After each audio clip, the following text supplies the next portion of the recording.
Je m'appelle Jean-Philippe Langlois, je suis moniteur de VTT ici au Cross, en Lozère.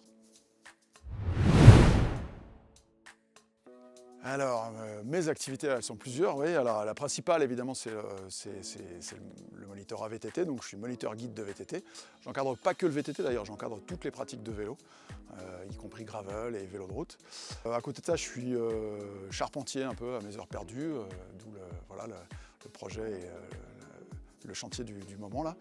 Et puis on est aussi hébergeur au travers la tenue de notre gîte, puisqu'on tient un gîte d'aventure cycliste, c'est comme ça qu'on l'appelle ici avec Élise, qui est ma femme. Et voilà, ma femme, elle, s'occupe de la partie maraîchage et toute la partie logistique lors des séjours que l'on fait ici au Cross.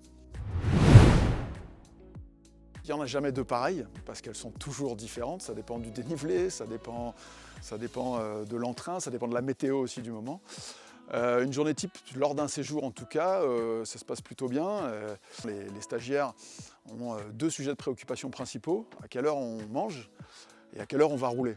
Mais une journée type, écoute, petit déjeuner le matin ici, ensuite on va s'équiper, on a un petit brief le matin sur le déroulé de la journée par rapport à la physionomie du terrain, tout ce qu'on va rencontrer, etc., puisque notre grand privilège ici, c'est vraiment la diversité de paysages, la diversité de minéraux qu'on peut avoir, donc du coup de terrains extrêmement variés à découvrir et à rouler. Toute la journée, je suis là pour les accompagner, les guider, éventuellement adapter le parcours quand c'est nécessaire, parce que c'est vrai que tout le monde sait faire du vélo, mais tout le monde ne peut pas faire du VTT partout, en tout cas ici dans les gorges.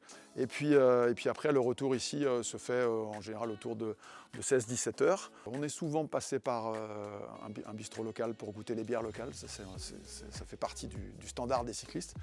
Et puis le retour ici pour le dîner. Alors le dîner se passe coupé de tous les réseaux, pas de wifi dans la partie table d'hôte, et puis du coup ça débrief, voilà, et puis ça continue à se raconter la journée, etc., etc. Et puis soit ils ont passé une très très bonne journée, du coup ils attendent impatiemment la veille, soit ils ont passé une très bonne journée, et du coup ils redoutent la veille, parce que, enfin la prochaine, la suivante, parce que du coup ils se disent mais si c'est encore plus dur, comment on va faire?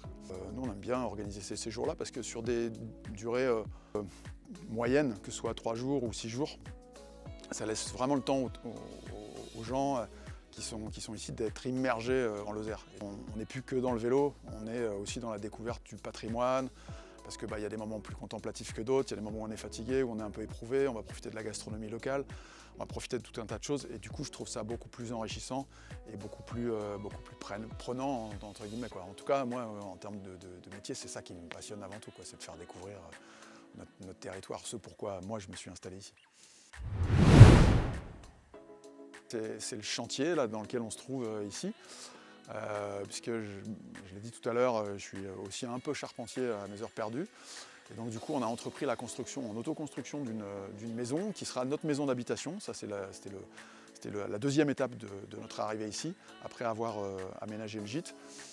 On a pris le parti de construire notre propre maison ici, en bois, une maison qui sera passive, et puis avec des ressources locales uniquement.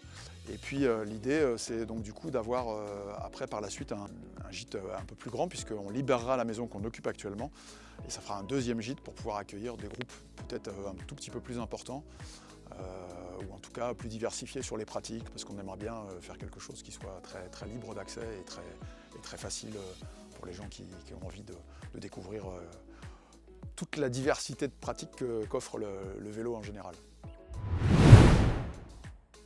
À conclure, venez découvrir la Lozère, parce qu'à vélo, c'est quand même le meilleur moyen pour s'imprégner de ce territoire, qui est aussi riche que varié, et du coup, venez la parcourir à vélo, c'est quand même le plus joli moyen et le plus sûr moyen pour en voir tous les aspects.